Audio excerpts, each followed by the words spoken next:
Саламатсыңарбы балдар?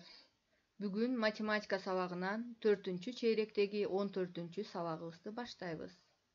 Бүгүн бизде текшерүү иши болот.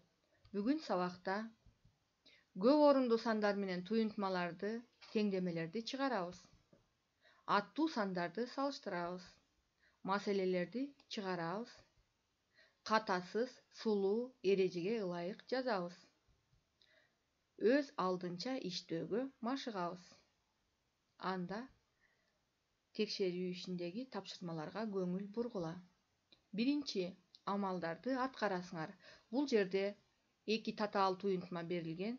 Силер туюнтманын берилишин көчүрүп жазып, амалдардын аткаруу тартибин белгилеп, анан астына ар бир амалды мамыча түрүндө иштейсиңер. Экинчи, теңдемелерди чыгарасыңар.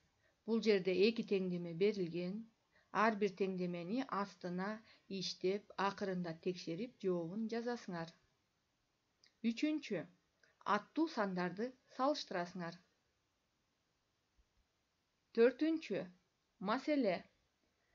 Саанчы 12 уйдун ар биринен күнүнө 25 литр сүт саап алат.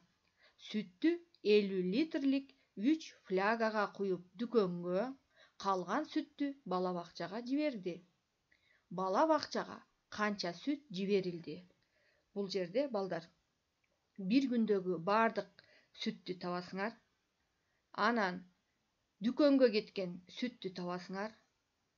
Анан бардык сүттөн дүкөнгө кеткен сүттү кемитсеңер, бала бакчага жиберилген сүт келип чыгат.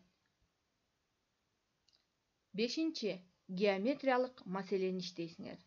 Жагы 4 сантиметр болгон квадрат менен жактары 8 сантиметр жана 2 сантиметр болгон тик бурчтуктун периметрлерин жана аянттарын салыштыр дейт. Бул жерде силер биринчи квадраттын жактарын жазып, формулага салып, квадраттын периметрин жана аянтын табасыңар. Андан кийин тик бурчтуктун жактары белгилүү, тик бурчтуктун дагы периметрин, аянтын табасыңар. Анан квадрат менен тик бурчтуктун периметрлерин жана аянттарын салыштырып коесуңар. Биздин бүгүнкү текшерүү ишинде аткара турган тапшырмалар ушулар.